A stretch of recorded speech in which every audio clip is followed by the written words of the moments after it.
My name is Chezi Zions. I'm the rabbi at Beit Re'im Synagogue and School. It's our honor and privilege tonight to partner together with the JCC's Greater to Toronto, the Schwartz Reisman Center, the UJA Federation, as well as March of the Living Canada and March of the Living International to dedicate this wonderful exhibit.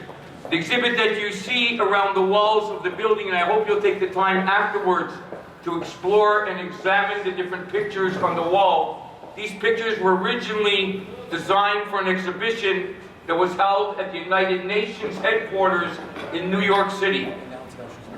It's now a replica of this exhibit is at Auschwitz-Birkenau in Poland.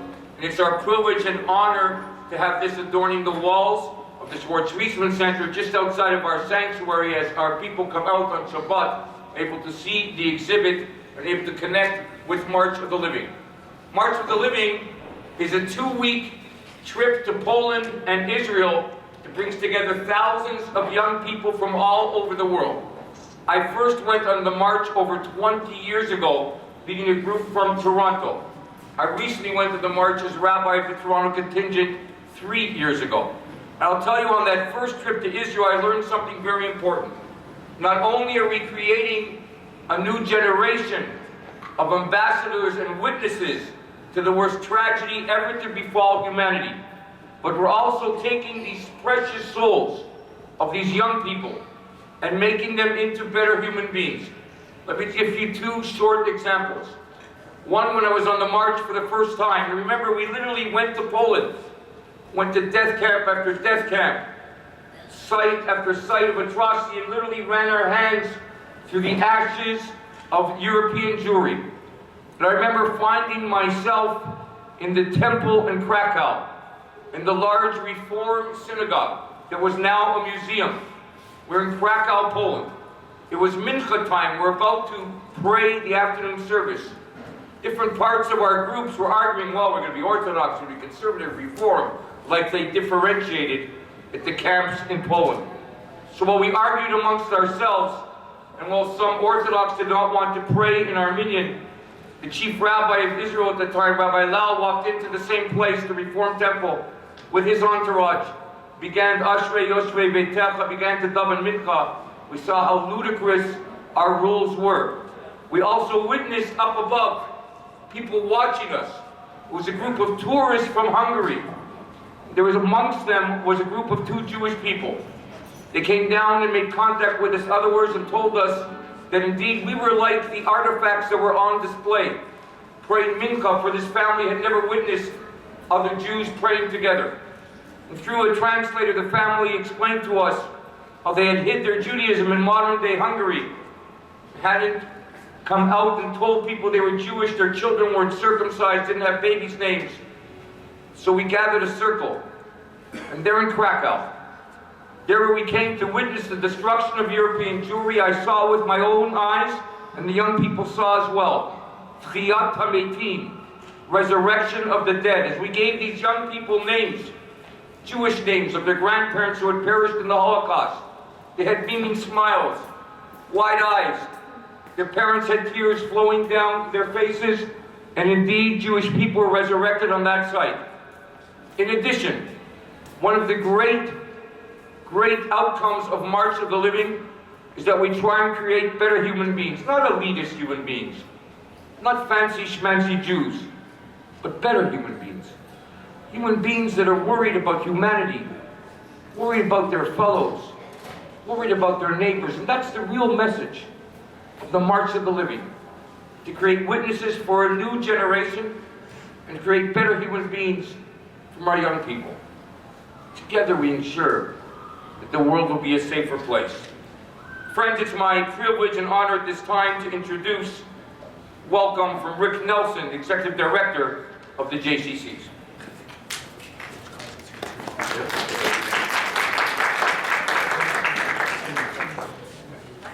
Thank you, Rabbi. Beit Re'im is lucky to have a rabbi who looks at the clock and is prompt.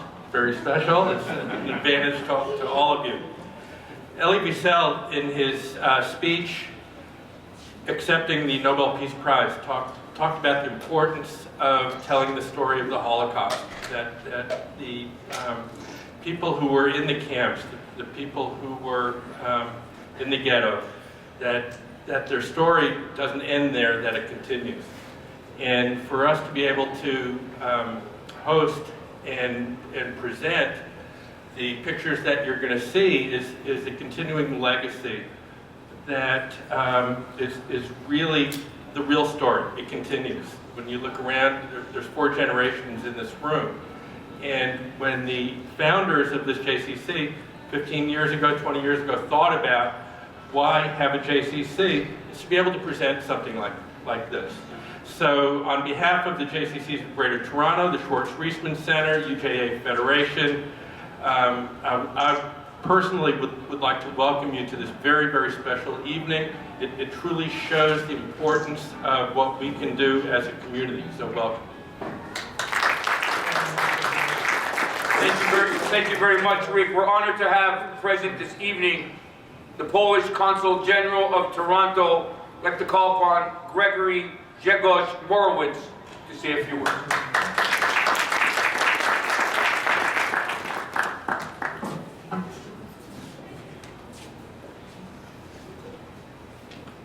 Thank you very much. Thank you for inviting me for this spectacular event. Good afternoon, ladies and gentlemen. As was said, I'm the Consul General of the Republic of Poland, Grzegorz Morawski. It was a pleasure to be with you here. It's my great honor and privilege to be, as I said. It's a painful paradox of history that our country, Poland, for centuries perceived as its own by the Jewish nation. Become under Nazi German rule the largest area of final solution of Jewish question. It is common knowledge that until the outbreak of the Second World War, Poland was home to the largest Jewish community in Europe. For several centuries, Poland was home to millions of Jews, finding there not only just a place of exile, but home where they could thrive and preserve their heritage. The Jewish presence in Poland left lasting imprint on Polish life and cultural heritage. Recognition of history, culture and tradition is an essential social element in the building of tolerance and peaceful coexistence among nations.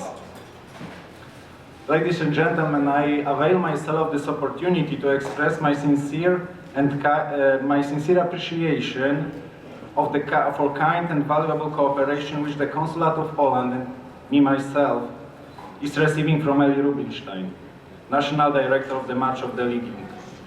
Together, we promote better understanding between Poles and Jews and encouraging greater knowledge of the history and culture of Polish Jewry. Eli, what you do, preserving memory, is the most important nowadays. But you not only remember, you not only teach about the horrifying, unspeakable events of the past, but also inspire, especially young people, to build a world free of oppression and intolerance, into a world of freedom and justice for all members of the human family. Thank you for that.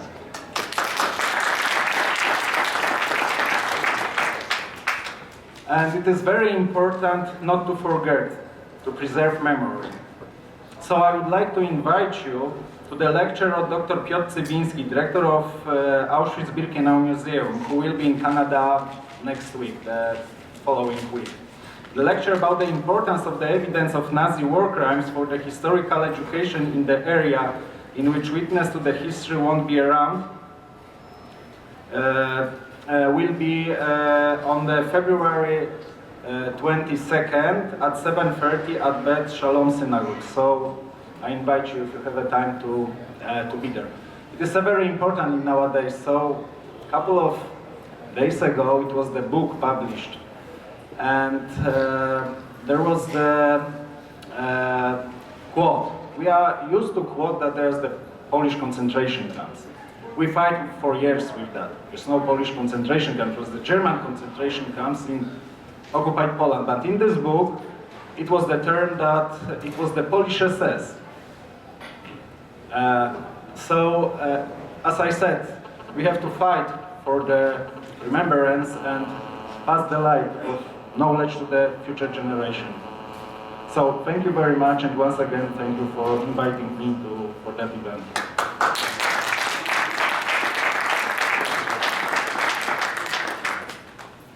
What a world we live in. What a world that's changed. We now have the Polish Consul General of Toronto inviting us to go to shul next week at Bet You know, when I first went on the march over 20 years ago, I recall so vividly the survivor that sat next to me on the march. He passed shortly afterwards. 500 young kids would come to his shiva every day. When I was on the march just 3 years ago, there were 11 survivors with us on the march. Survivors, heroes.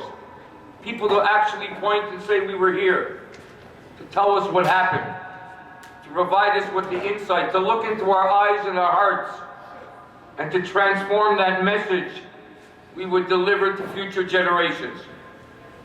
Fortunately, when my grandchildren go on the march, I have no grandchildren.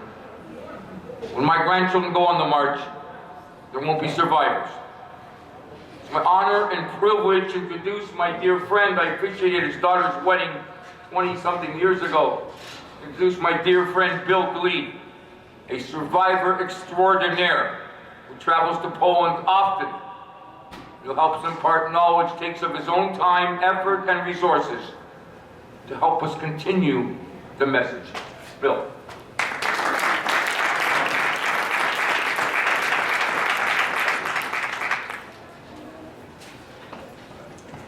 Thank you, Rabbi. I appreciate the nice words you spoke about me. And thank you for allowing me to speak to you on this occasion. This spring will be my 8th time that I am going on the March of the Living. And unfortunately, this time, there are only 2 camp survivors among the 11 people who are coming with us as survivors of the Holocaust. I was last year on the march as well. However, I had to interrupt my visit because from Poland I flew directly to Germany, where I had the opportunity of being a witness in the trial of Oskar Gröning, who was convicted last year for the murder, as a complicit in the murder of 300,000 Jews. And I have the opportunity next week on Tuesday to fly to Germany again as a witness in the trial of Hermann Hanning, who is being again charged as a guard, an officer in Auschwitz, and he's being charged with the murder of 174,000 Hungarian Jews. I hope that I will do a good job on behalf of the community and about myself in making sure that Mr. Hanning gets convicted. Going on the March of the Living is an extraordinary thing for all of us who are survivors, because we see during those 2 weeks a complete life change, a different attitude towards themselves and towards the Jewish community by all the kids that are going on the march. So I would encourage you that if you have children or grandchildren who have an opportunity to come to the march, please do that. It's a great thing. And again, thank you so much for inviting me to speak tonight.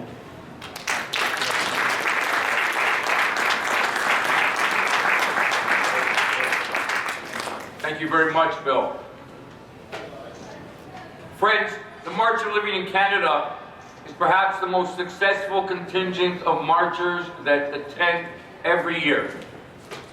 We're sold out every year. 250 young people go on the March of the Living. We're also the most organized community of all the contingents that take place from around the world. Much of that is due to my friend Ellie Rubenstein. Ellie works day and night tirelessly effortlessly on behalf of the March of the Living, on behalf of the recovery surviving community, on behalf of so many Jewish efforts. It's my privilege and pleasure to introduce my friend of 35, 40 years, Eli Rubinstein.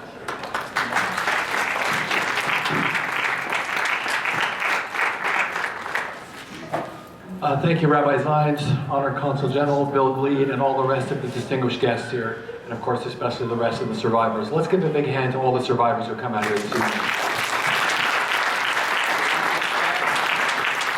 And Rabbi Zines suggests we ask all the survivors to stand for a moment, just so we can recognize them. So please stand for a moment, all the survivors.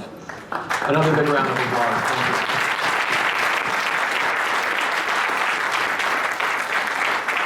So what I'd like to do now is go through the book very quickly, maybe in 15 minutes or maximum 20 minutes, to give you some of the highlights of the book you've all received.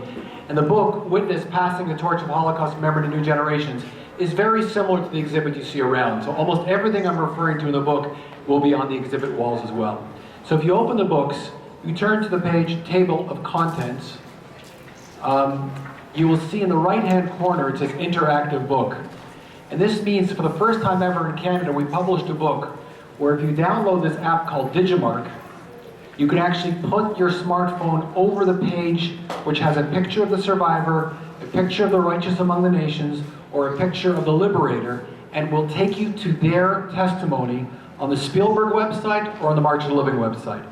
So this is the first time it's ever been done in Canada. There's a hidden QR code on those pages, and this brings the stories to life, and I will show you how this works throughout the book. So if you look at the table of contents, the first thing you have is a message from His Holiness Pope Francis, which is on page VI.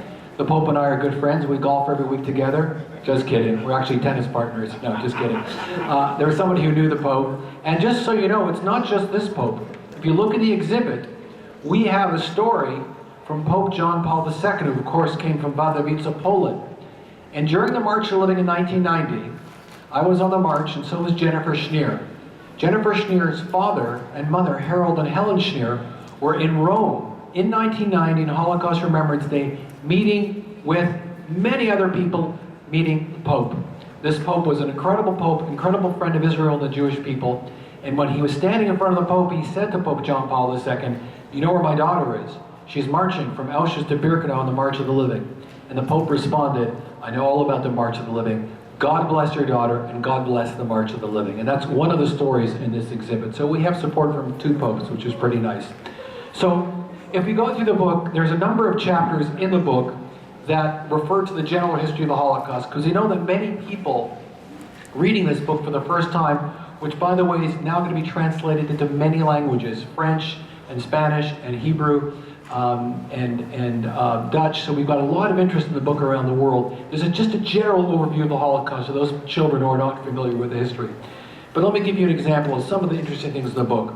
If you turn to page 13, for instance, what do you have on page 13? A picture of Elie Wiesel, how he was in 1945 when he was liberated from barracks in Buchenwald. He was basically skin and bones. And in the bottom right-hand corner, you have a picture of Elie Wiesel the way he looks like today. If you take your smartphone and put it over the picture of Elie Wiesel, you will see Elie Wiesel standing in Auschwitz-Birkenau on the 1990 March of the Living. And he starts telling a story. And he says to the young people, "Forever will I see the mothers and the fathers and the grandfathers and the grandmothers and the teachers and the children. Who has the strength to cry for them? Where will we find the tears to cry for them?" And then he looks out in the distance as if remembering a story from a long time ago, and he says, "I see a young girl. I see a young girl about to tell a story, a terrible story from the Holocaust," and then in front of thousands of people, he shakes his head and leaves the stage. He could not finish the story. Elie Wiesel, the most eloquent spokesman of the Holocaust, himself could not find the words to finish off the terrible story he was remembering. So that's one of the moments you'll find when you put your smartphone on that page. Let me move forward. I want to move to page 27. As I said, I'm just going to run through this book very, very, very quickly. There's only a certain amount of time. I'm reminded of Woody Allen's joke about, he read War and Peace. He said, "I sped read it, War and Peace. It's about Russia." I'll try to do a little better job than that. So we have on page 27 a story from Lisa Grushka. She was 15 years of age when she went on the 1990 March of the Living. And this is what she wrote in 1990. Falling.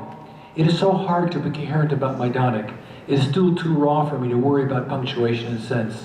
Some days it would seem as if I'd never gone. Others, like today, I neglect my work to read books about the Holocaust, to go over my pictures and to cry.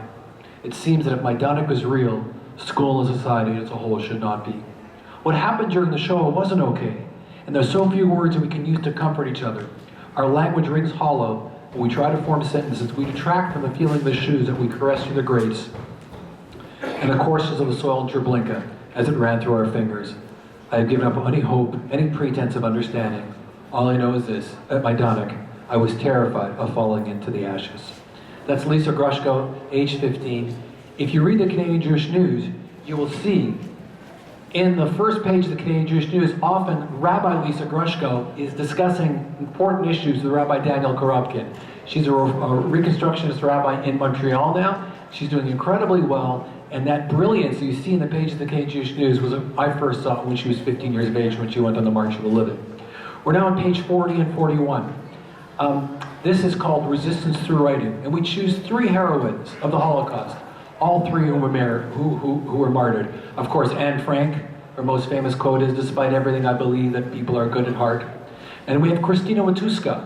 Kristina Watuska is one of my heroes. She was a Polish Catholic who had a Jewish boyfriend. She was caught by the Nazis and she was tortured and she was beheaded. And they used her body afterwards for medical experiments. What did Kristina Watuska teach us?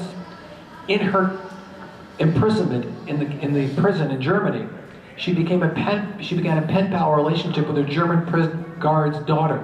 And these letters have survived. And one of the things she says is, I am a righteous Roman Catholic. I am a dedicated Pole, dedicated to my country. She gave her life for her country. But if any of these identities come in the way of my goodness and compassion, I would give it up in a moment because I'm first a human being. What an incredible idea. We all have identities, and these are all important to us. Jewish, Canadian, sadly for me, a Toronto Maple Leafs fan, that's another story. And these identities are great.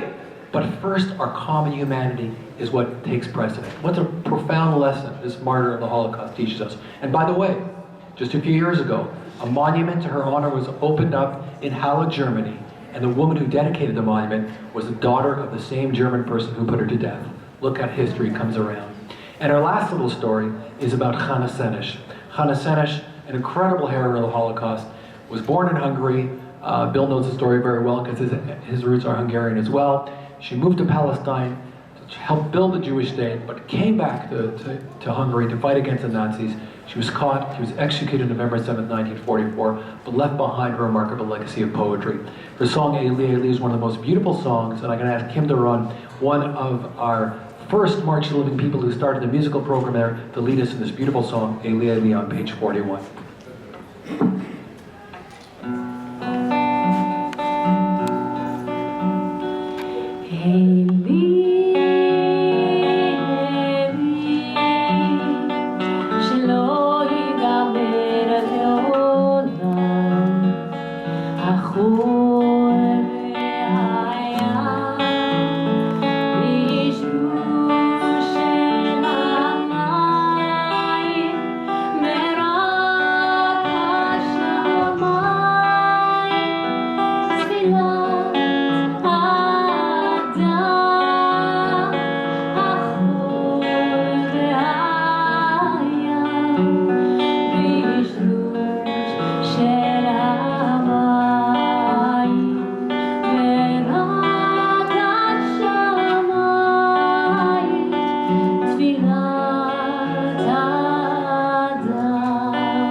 גבר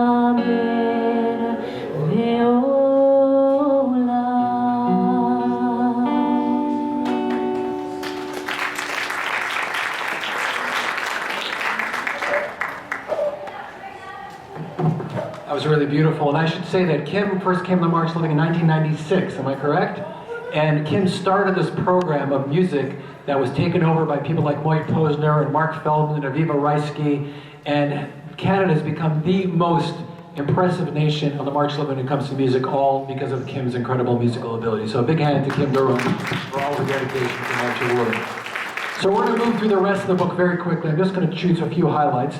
If I can ask you to move to page 29 for a moment. Actually, it's not page 29. I made a mistake here. It's page 49.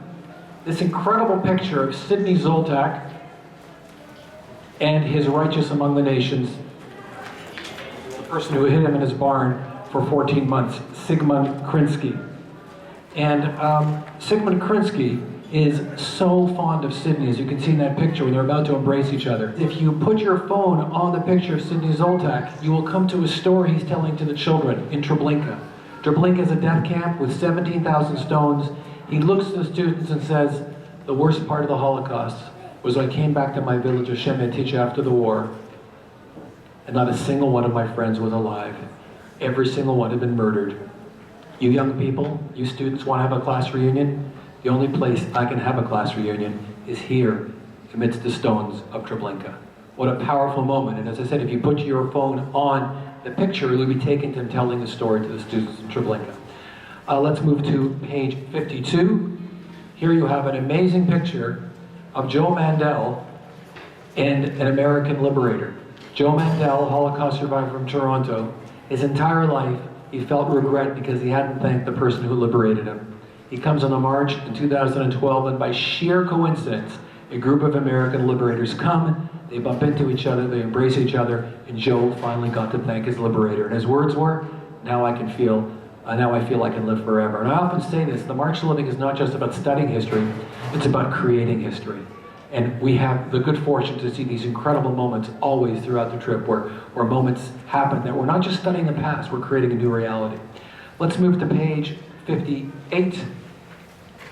And there's a beautiful quote from Faggy Libman, far left-hand corner. She says, after the war, I learned if I'd hate in my heart, I would not have room for love.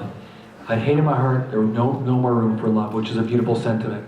On page 60, we have Max Glauben, who teaches the students, please tell my story, but make sure to tell my story in a way that doesn't cause the same hatred that was done to us, to other people.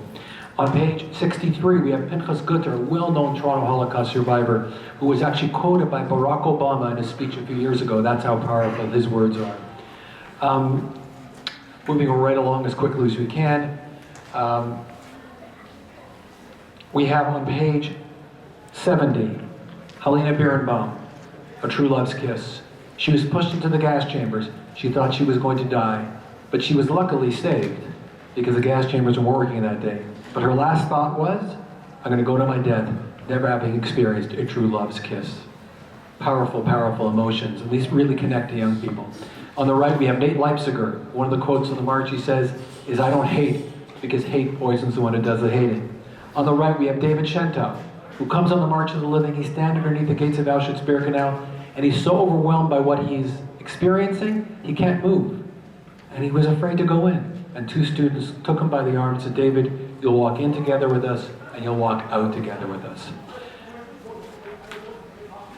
On page 78 and 79, we have pictures of blind people and their guide dogs coming on the March of the Living.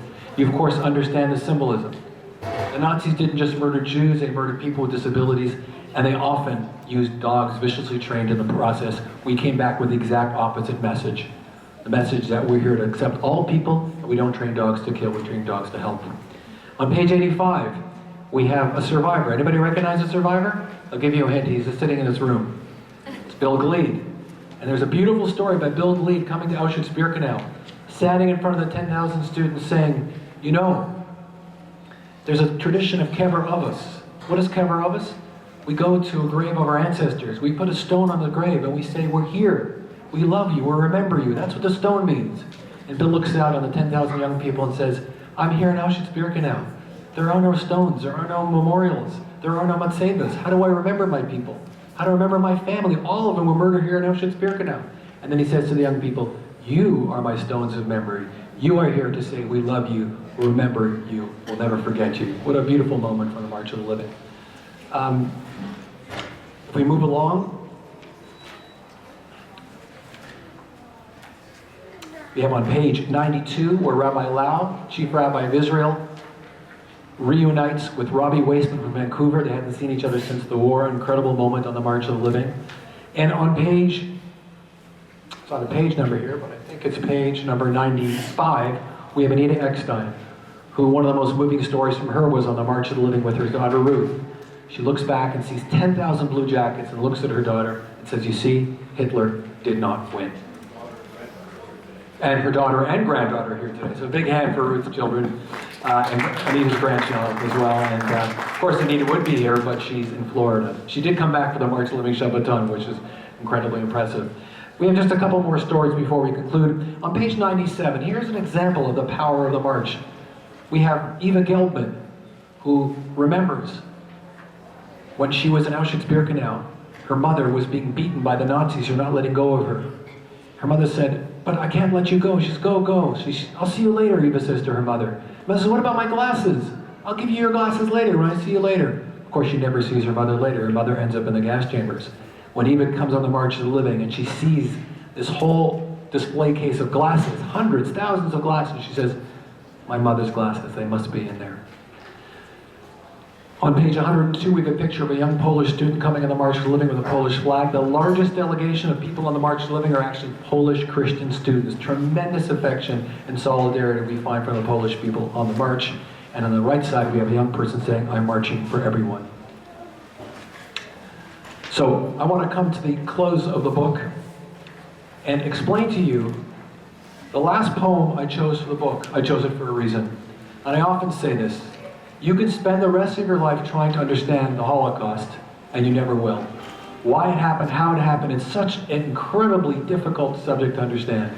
But there's another question, besides her why it happened, that I can't answer. And that is, how do we respond? And we respond by building the exact opposite world that the Nazis wanted to create.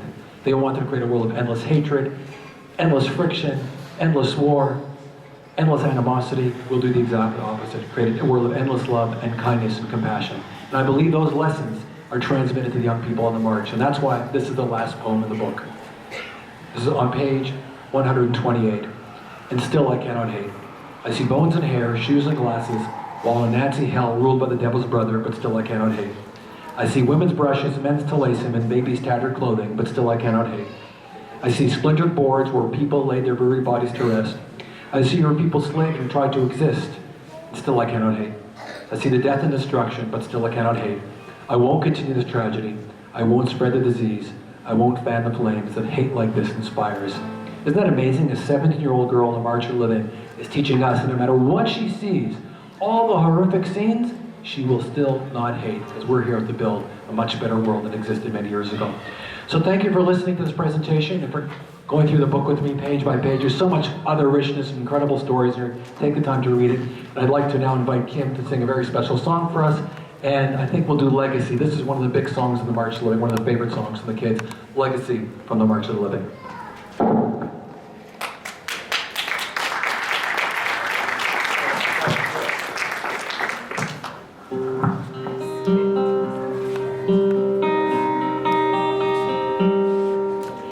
Deep in your heart is where I reside. Listen, you'll hear all the tears that I cry. I am the soul of millions who died before you were given your birth. Part of your being, a piece of your past, the women and children so brutally gassed. This is my legacy, please make it last. Go tell all the people on earth. Memories as they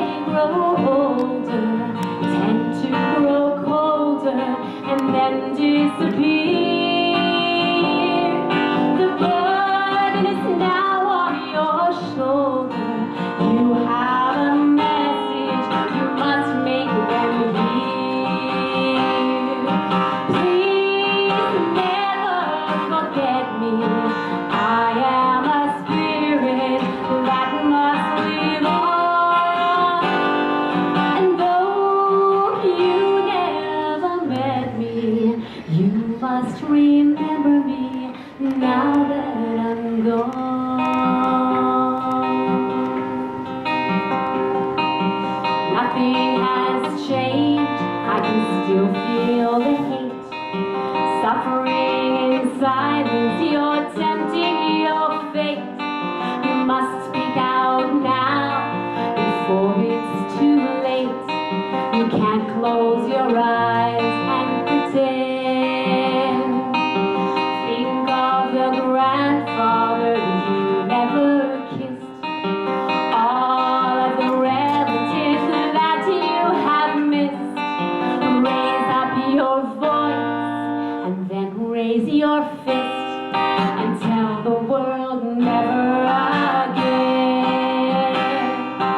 Memories as they grow older tend to grow colder and then disappear. The burden is now on your shoulder. You have a message you must make them hear. Please never forget me. I am a spirit that must live on. And though you never met me, you must remember me now that I'm gone.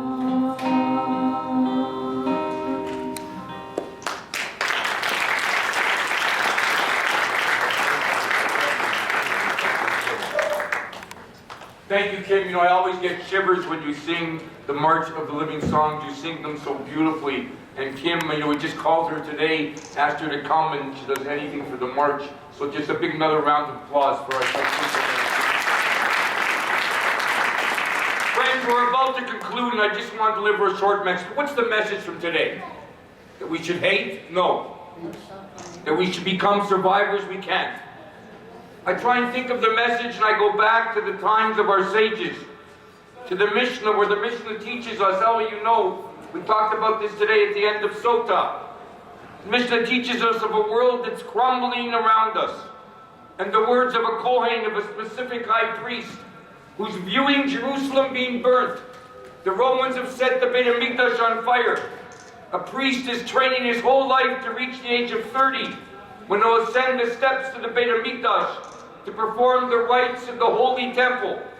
But now the temple's being destroyed. The priest literally sees his life crumbling around us, doesn't know what to do, doesn't know how to continue. And the Gemara, which comments on this Mishnah, comments with just two words in ancient Aramaic, Te'ika ana, that you are here. You are here. I think that's the message so many of the survivors delivered to us in the times I've been on the march. You are here. We have no choice but to go on, to attempt to make a better life for ourselves. We didn't go, survivors after the Holocaust, become terrorists, bomb buses, and react to the world with anger. Instead, they became fair arbiters, hard workers, who work for a better future for their children and their grandchildren. You are here. You can make a difference. Each one of you can make a difference in this world.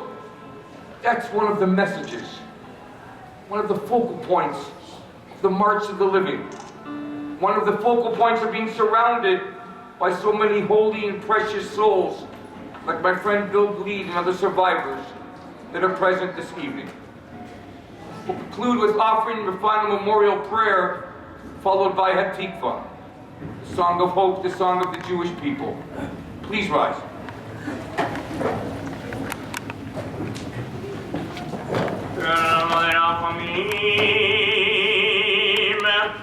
שופט במרומים, המצוי מנוחה נכונה, תחת כנפי השכינה, ומעלה כלושים ותארים, כזר כי המזהירים את נשמות, כל אחינו ואחיותינו בני ישראל, אנשים, נשים וטף, שנהרגו ושנטבחו ושנשרפו ושנחטפו, מגן עדן תמנוחתם, אנו ברכנו מזכיריהם, צדק רעפם לעולמים מצווה ושבחים את נשמותיהם, אדוני הוא נחלתם, וינוחו בשלום המשכבותיהם, Venoma, Amen. Exalt the compassionate God, for in perfect peace and His sheltering presence, among the holy and the pure, to the precious souls of our brethren, men, women, and children,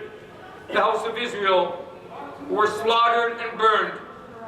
May the memory endure, inspiring truth and loyalty in our lives. May the souls thus be bound up in the bond of eternal life. May the precious souls rest in peace. Let us all say, Amen.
This evening. There are refreshments that are offered. Please spend some time and look at the exhibit. Thank you very much.